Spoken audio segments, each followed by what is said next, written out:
moving on to Dallas. As I said, I picked Dallas in 7.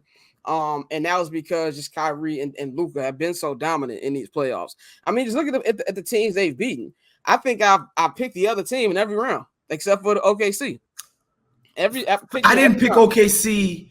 No, I definitely didn't pick the Clippers. I picked the Clippers just because I was like, they have to get over there. You had too much of the soft serve in goddamn crypto. That's your problem. You were drinking that Clipper Kool-Aid. It was the popcorn. That's what it was. I definitely thought the Wolves were going to beat them. I thought the Wolves were the better team. They smashed them. They dominated the Wolves. They kicked their asses. I think Kyrie just has been a disappointment, and that's fine. Yeah. To say, I think the bigs. So here's the thing about Dallas too, and I was talking about this on our show last night after the game. I can see a future where, when a team tries to adjust their pick and roll coverage, making their adjustment like, when Luka calls for that big man pick and roll, guess what? We're just gonna have Jason Tatum guarding that center, so that we can easily pass Luka off to Tatum, and we're fine with that defensive alignment. I can see a future where Derek Lively and even Gafford are better at punishing that type of adjustment, where it's like, no, you can't put a 6'7" guy on me. I'm gonna punish him. I'm gonna get a bucket. I'm gonna get a foul. I'm gonna make you pay for that type of adjustment. I can see a future where that's the case. That's not the case right now in this finals. Yeah. You can't ask Luka to be like, you know what? When they put Tatum on our big, let's set up a post touch and try.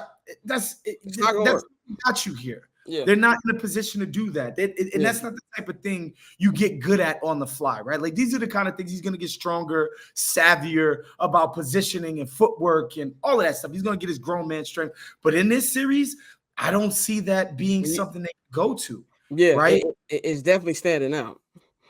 And so I think the Mavs. Look, KP. First of all, if KP is not right, and I was about to say that, he said, "Oh, I'm good." I'm like, we gotta wait till the MRI come out. Niggas be lying, Scott. Come on, we know that. Come on, son. Exactly. They lied to us about his health coming into this. Yeah, that motherfucker looked like he just came off the off season in game 1. The way he was flying up and down the court, right? They were really coy about that. So I'm not expecting them to be forthcoming about that, and they shouldn't be. It's the freaking finals. Like, you want to do the gamesmanship.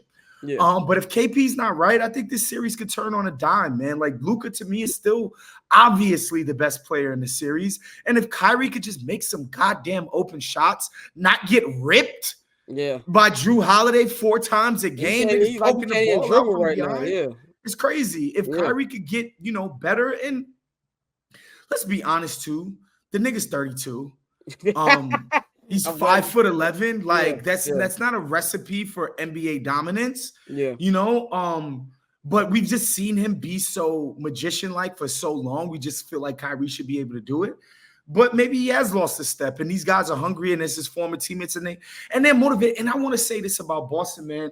They're playing desperate, bro. Like, the way they played yesterday, they played like a team who in 2022 realized every possession counts. Yep.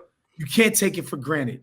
You have to execute at an A+ level in the finals if you're going to win. They playing like a team that's been there before. Yep. And I give them props for that because, look, game 1, they made all of their threes. And, I made the comparison, Scott, to, a Mike McDaniel or a Kyle Shanahan. They'll have their first 25 plays scripted for the game. Yeah.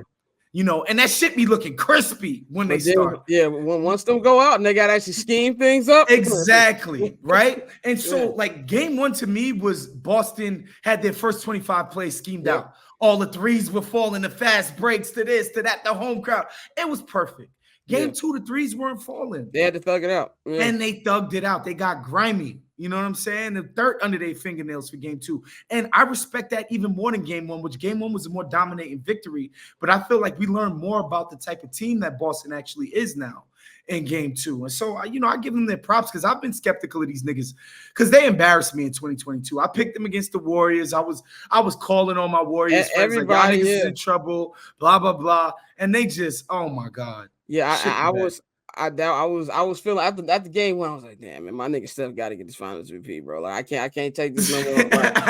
gotta do it. Like, but I think and Jaylen Brown said what you said, like we've been here before, and I think they learned that lesson because you can argue they played better than the Warriors 2 years ago. The Warriors they were took a better advantage. team. Yeah, they took were more advantage of the talented. mistakes. Yeah.